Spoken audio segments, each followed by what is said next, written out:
2025년 11월 29일 토요일 매일 성경 읽기 쉬운 성경 333일차 고린도전서 12장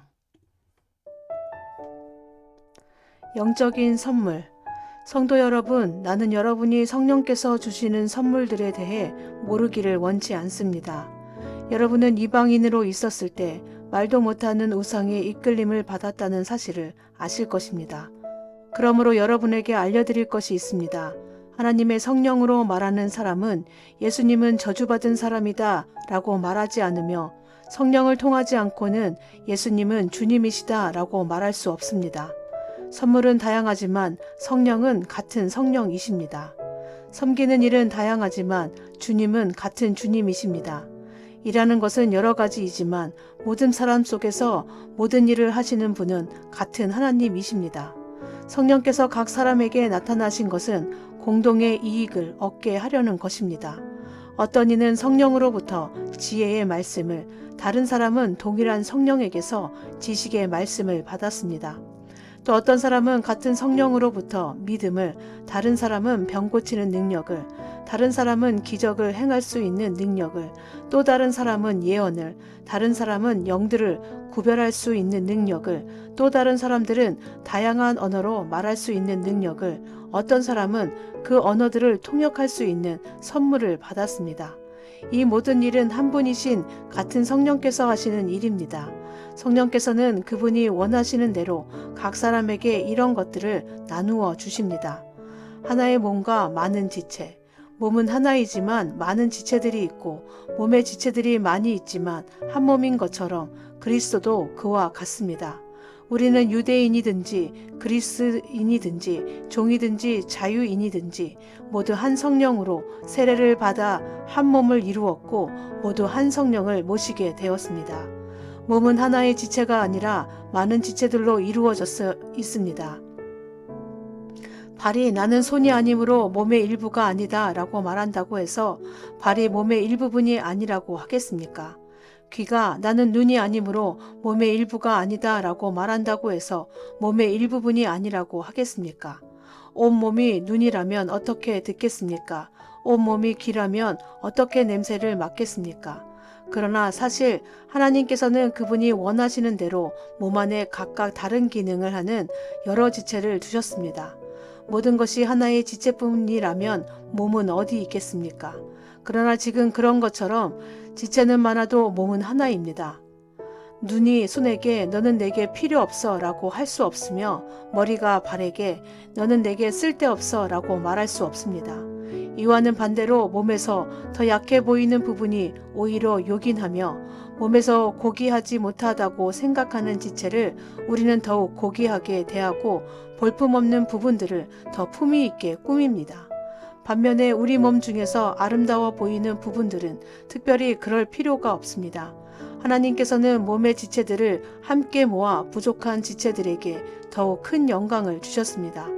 그래서 우리 몸에 나님이 없게 하시고 몸의 여러 지체들이 서로 돌보며 살게 하셨습니다. 몸의 한 지체가 고통을 당하면 모든 지체가 함께 고통을 당하고 한 지체가 영광을 받으면 모든 지체가 함께 기뻐합니다. 여러분들은 그리스도의 몸이며 한 사람 한 사람은 그 몸의 지체입니다. 하나님께서 교회 안에 일할 사람들을 세우셨습니다. 첫째는 사도들이요, 둘째는 예언자들이요, 셋째는 교사들이요, 그 다음에는 기적을 행하는 사람들이요, 또한 병 고치는 능력이 있는 사람들이요, 다른 사람들을 도와주는 사람들이요, 또 지도력이 있는 사람들, 그리고 방언을 말하는 사람들입니다. 모든 사람이 다 사도이겠습니까? 모두가 예언자이겠습니까? 모두가 교사이겠습니까? 모든 사람이 기적을 행하는 사람이겠습니까? 또 모두가 병 고치는 능력이 있는 사람이겠습니까? 모두가 방언으로 말하는 사람이겠습니까? 모두가 방언을 통역하는 사람이겠습니까? 하지만 여러분들은 더 큰 선물을 받도록 간절히 구하십시오. 이제 나는 여러분에게 가장 좋은 길을 보여드리겠습니다. 고린도전서 13장. 사랑이 가장 위대하다. 내가 사람의 방언과 천사의 말을 하더라도 내게 사랑이 없다면 나는 울리는 종과 시끄러운 꽹과리와 다를 게 없습니다. 내가 예언하는 선물을 받고 모든 비밀과 모든 지식을 헤아리고 또 산을 옮길 만한 믿음을 가지고 있다 하더라도 내게 사랑이 없다면 나는 아무것도 아닙니다.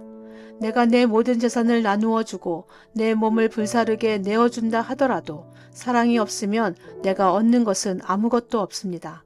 사랑은 오래 참습니다. 사랑은 친절합니다. 사랑은 시기하지 않습니다. 사랑은 자랑하지 않습니다. 사랑은 교만하지 않습니다. 사랑은 무례히 행동하지 않습니다. 사랑은 자기 유익을 구하지 않습니다. 사랑은 쉽게 성내지 않습니다. 사랑은 영원 원한을 품지 않습니다. 사랑은 불의를 기뻐하지 않고 진리와 함께 기뻐합니다. 사랑은 모든 것을 덮어주며 모든 것을 믿으며 모든 것을 소망하며 모든 것을 견뎌냅니다. 사랑은 영원합니다. 예언은 있다가도 없고 방언도 있다가 그치며 지식도 있다가 사라질 것입니다. 우리가 지금은 부분적으로 알며 부분적으로 예언하지만 완전한 것이 오면 부분적인 것은 사라지게 될 것이기 때문입니다. 내가 어렸을 때는 말하는 것이 어린아이와 같고 생각하는 것이 어린아이와 같고 깨닫는 것이 어린아이와 같았지만 어른이 되어서는 유치한 것들을 버렸습니다. 지금은 우리가 거울을 통해 보는 것 같이 희미하게 보지만 그때에는 얼굴과 얼굴을 마주 보듯이 보게 될 것입니다. 지금은 우리가 부분적으로 알지만 그때에는 하나님께서 나를 아신 것처럼 완전하게 알게 될 것입니다. 그런즉 믿음, 소망, 사랑 이 세 가지는 항상 있을 것인데 그 중에서 가장 위대한 것은 사랑입니다. 고린도전서 14장 예언과 방언 선물. 여러분은 사랑을 추구하십시오. 영적인 선물을 간절히 바라되 그 중에서도 특히 예언하기를 구하십시오. 방언을 말하는 사람은 사람에게 말하는 것이 아니라 하나님께 말하기 때문에 그가 하는 말을 알아들을 수 있는 사람이 없습니다. 그 사람은 자기의 영으로 하나님의 비밀을 말하는 것입니다. 이와는 달리 예언하는 사람은 사람에게 말합니다. 그는 사람들에게 덕을 세우며 용기를 북돋우고 위로를 주는 말을 합니다. 방언을 말하는 사람은 자기 자신에게만 덕을 세우지만 예언하는 사람은 교회에 덕을 세웁니다. 나는 여러분 모두가 방언을 말하기를 원하지만 더욱 원하는 것은 예언하는 것입니다. 교회에 덕을 세우기 위해서는 통역하는 사람이 없다면 방언을 말하는 것보다는 예언하는 사람이 더 위대합니다. 성도 여러분, 내가 여러분에게 가서 방언으로 말하고 계시나 지식이나 예언이나 교훈으로 말하지 않는다면 방언으로 말하는 것이 여러분에게 무슨 유익이 되겠습니까? 마찬가지로 저나 검은고와 같이 생명이 없는 악기가 악보대로 명확하게 구별되는 소리를 내지 않으면 그것이 무엇을 연주하는지 어떻게 알겠습니까? 나팔수가 분명한 소리를 내지 않으면 누가 전투 준비를 할 수 있겠습니까? 이처럼 여러분도 방언으로 알아듣지 못하는 말을 하면 여러분이 말하는 것을 어떻게 알아들을 수 있겠습니까? 그것은 단지 허공에다 대고 말하는 것에 불과합니다. 세상에는 여러 종류의 다양한 소리가 있고 그 어느 것도 의미가 없는 소리는 없습니다. 내가 그 소리의 의미를 이해하지 못하면 나는 그 사람에게 외국인이 되고 그 사람도 내게 외국인이 될 것입니다. 여러분에게 있어서도 마찬가지입니다. 여러분이 영적인 선물을 간절히 바라고 있으니 여러분은 교회에 덕을 세우는 선물을 넘치게 받을 수 있도록 힘쓰십시오. 이런 이유로 방언으로 말하는 사람은 자기가 말하는 것을 통역할 수 있게 해달라고 기도해야 합니다. 혹시 내가 방언으로 기도하게 된다면 내 영은 기도하지만 내 마음은 아무런 열매가 없습니다. 그렇다면 어떻게 하면 좋겠습니까? 나는 영으로 기도하면서 마음으로도 기도하겠습니다. 또 영으로 찬양하면서 마음으로도 찬양하겠습니다. 그렇지 않고 여러분이 영으로만 하나님께 감사한다면 거기에 참석한 초심자가 여러분의 말을 알아듣지 못하는데 어떻게 여러분이 드린 감사에 아멘이라고 말하겠습니까? 여러분이 감사한 것 자체는 잘한 일이었는지 몰라도 다른 사람에게는 덕을 세우지 못하는 것입니다. 나는 내가 여러분 중에 어느 누구보다도 더 많이 방언을 말하는 것으로 인해 하나님께 감사드립니다. 그러나 나는 교회에서 방언으로 10,000마디를 말하는 것보다 알아들을 수 있는 언어로 5마디를 말하기를 원합니다. 성도 여러분, 생각하는 데 있어서는 어린아이가 되지 마십시오. 악에 대해서는 갓난아이가 되어야 하겠지만 생각하는 데 있어서는 어른이 되어야 합니다. 율법에 이런 기록이 있습니다. 주님께서 말씀하시기를 다른 방언하는 사람들과 외국인의 입술을 통해 이 백성에게 말할지라도 저희가 오히려 나의 말을 듣지 않을 것이다. 그러므로 방언은 믿는 사람들이 아니라 믿지 않는 사람들을 위해 주신 표적이지만 예언은 믿지 않는 사람들이 아니라 믿는 사람들을 위해 주신 것입니다.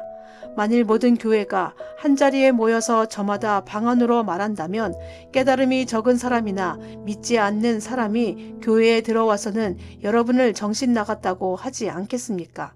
그러나 모든 사람이 예언하고 있는데 믿지 않는 사람이나 깨달음이 적은 사람이 들어오면 그들은 모든 사람들에게 의해 자기가 죄인이라는 책망을 받고 모든 사람들에게 심판을 받아 그 사람 속에 감춰진 것들이 백일하에 드러날 것이며 그 사람은 무릎을 꿇고 하나님을 경배하며 참으로 하나님께서 여러분 가운데 계십니다 라고 외칠 것입니다.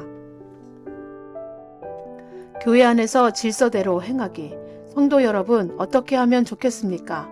여러분이 함께 모일 때 어떤 사람에게는 찬송할 것이 있고 어떤 사람은 가르칠 것이 있고 또 다른 사람에게는 계시가 있고 방언도 있고 통역하는 것도 있을 것입니다. 이 모든 것은 교회의 덕이 되게 행하십시오. 누군가 방언을 말하게 되는 경우 두 사람 혹은 기껏해야 세 사람 정도만 말하게 하십시오. 그것도 한 번에 한 사람씩 말하고 한 사람은 통역을 하십시오. 통역하는 사람이 없으면 교회에서는 방언을 하지 말고 자기 자신과 하나님께만 말하십시오. 예언하는 사람의 경우에는 두세 명이 말하고 다른 사람은 그들이 말하는 것을 분별하도록 하십시오.